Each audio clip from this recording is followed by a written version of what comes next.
नमस्कार, बिहार मिथिला न्यूज में आपका स्वागत है। मैं हूं मनोज। बड़ी खबर बता दें, पटना में सीट शेयरिंग को लेकर के लगातार बहस, तकरार और आंतरिक द्वेष जारी है। देखिए, कई एक दूसरे पर आरोप लगा रहे हैं। महागठबंधन की हम बात करेंगे। महागठबंधन की बैठक आज सुबह 3 बजे तक चली।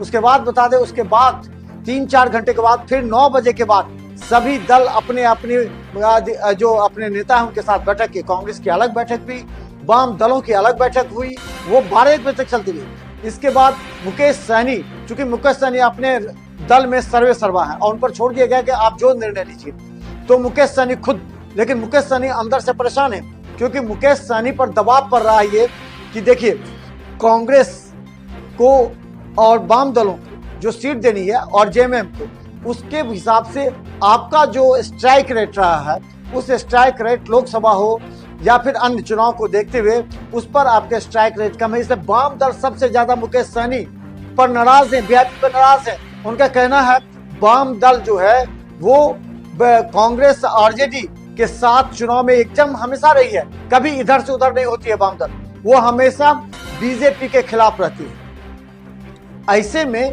वाम दलों का सीट बढ़ने की जगह और घटा रहे हैं, ये कतई बर्दाश्त नहीं होगा।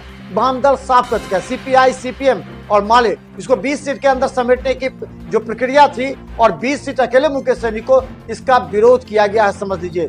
और इस विरोध से बचने के लिए तेजस्वी यादव ने मुकेश सहनी को भी समझाया और सभी को कहा है कि आप अपना स्ट्राइक रेट देख करके ही कार्य करें। इसके अलावा हम बता दें कि कांग्रेस सबसे जो अहम कड़ी है इस पूरे सीट शेयरिंग फॉर्मूला में, वो है कांग्रेस से हमारे जो सूत्र पटना से बता रहे हैं, कांग्रेस किसी भी कीमत पर 66 सीट से नीचे नहीं आ रही है। जबकि तेजस्वी चाह रहे हैं कि अब कांग्रेस को 57-58 सीट तक देना। जो अभी की खबर हम बता दें, यानी कि अभी 3 बजे की खबर तक हम बता दें कि कांग्रेस कह रही है कि जो हमें 66 से कम नहीं, लेकिन जो सूत्र बता रहे थे हमारे सुबह में, वो ये था कि किसी भी कीमत पर कांग्रेस जो है 57-58 सीट पर बात बन सकती है, 60 सीट तक जाते जाते बात बन सकती है। लेकिन मुकेश सहनी को 20 सीट दिए जाने के बाद जो वाम दल हैं वो विरोध कर रहे हैं और वाम दल ही अब सबसे ज्यादा विरोध कर रहे हैं, क्योंकि उनके सीट शेयरिंग को लेकर के जिस तरह तेजस्वी ने कहा कि वोट बैंक की भी बात हो गई, अंदर में कई के चेहरे पर शिकन थे।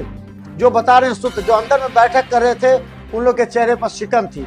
वो लोग जिसे आराम से चाह रहे थे कि तेजस्वी यादव कि अब हम वाम दल को इतना देंगे, उनकी झोली में जो देंगे वो ले लेंगे, क्योंकि हम बड़े भाई की भूमिका में हैं, कांग्रेस को जो दे देने वो नहीं हो रहा है। वहीं दूसरी तरफ बता दें, मुकेश सहनी का गौराबोराम जो तय हो गया था, अब वहां पर अफजल अली खान के नाम की चर्चा तेज हो गई है। और ये भी सूत्र बता रहे हैं कि अगर वहां संतोष सहनी को टिकट मिलता है तो वहां आरजेडी में विद्रोह हो जाएगा। आरजेडी के तमाम लोग वहां पर विद्रोह के नजर में देख रहे हैं। हमें फोन पर जो गौराबोराम से कुछ लोगों ने फोन करके कहा कि देखिए, अगर आरजेडी को सीट नहीं मिलता है या फिर अगर अफजल अली खान को टिकट नहीं मिलता है तो यहाँ पर संख्यक में विद्रोह होगा और वोट बैंक पूरी तरह जो मुकेश सहनी है उसके खिलाफ हो जाएगा। मुकेश सहनी अपने पास संतोष सहनी के लड़ा सकते हैं। 2 बातें आ रही है, क्या मुकेश सहनी भी वहां चुनाव लड़ेंगे, ये भी एक संभावना आ रहा है। दूसरी संभावना यह है कि मुकेश सहनी विरोध को देखते हुए और तेजस्वी के कहने पर ये सीट जो है वो अफजल अली खान को दे सकते हैं। ये 80% चांसेस हो गए हैं। इसी के साथ हम बता दें कि कई ऐसे सीट हैं, जाले का सीट अब लगभग ऋषि मिश्रा के हाथों चला गया है। ये बात अब सूत्र बता रहे हैं कि जो उस्मानी लगातार लड़ रहे थे, कांग्रेस लड़ रही थी, अब उस स्थिति में जो सीट जो शेयरिंग का कम हुआ उसमें कांग्रेस का जाले सीट चला जाएगा, कुशेश्वर स्थान सीट चला जाएगा। अब एक सीट बचेगा, वो है बेनीपुर। लेकिन कांग्रेस अभी भी इस बात पर अड़ी हुई है। लेकिन सूत्र बता रहे हैं कि पटना से जो सूत्र हैं वो बता रहे हैं कि जाले विधानसभा से ऋषि मिश्रा का लड़ना लगभग तय माना जा रहा है। और वहीं बता दें कि दरभंगा जो शहरी विधानसभा है, शहरी विधानसभा आरजेडी के खाते में ही गई है, ये भी तय हुआ है। लेकिन कांग्रेस यहाँ भी अड़ी है। आपको बता दें कि कई ऐसे विधानसभा, वहीं कांग्रेस से ये बात अभी तक जो छनकर आ रही है, बहादुरपुर विधानसभा से भोला यादव का तय माना जा रहा है। वहीं ग्रामीण विधानसभा से ललित यादव तय हैं। और अब बता दें कि बेनीपुर से कांग्रेस को तय हो गया, जहां पर माधव झा का नाम तय माना जा रहा है। वहीं अलीनगर में जो है अभी भी थोड़ा सा गुंजाइश जो है, चूंकि तो पूरा वहां स्थिति अब्दुल बारी सिद्दीकी के हाथ में है। अब्दुल बारी सिद्दीकी के नजर में दो हैं, वो किसे करेंगे वो आज शाम तक फाइनल हो जाएगा उनके सामने में। कमल सेठ की भी वहां प्रबल संभावना है चुनाव लड़ने की। कमल सेठ के बारे में कहा जा रहा है कि वो सिद्दीकी जी के काफी संपर्क में हैं और वो चुनाव लड़ सकते हैं इस तरह।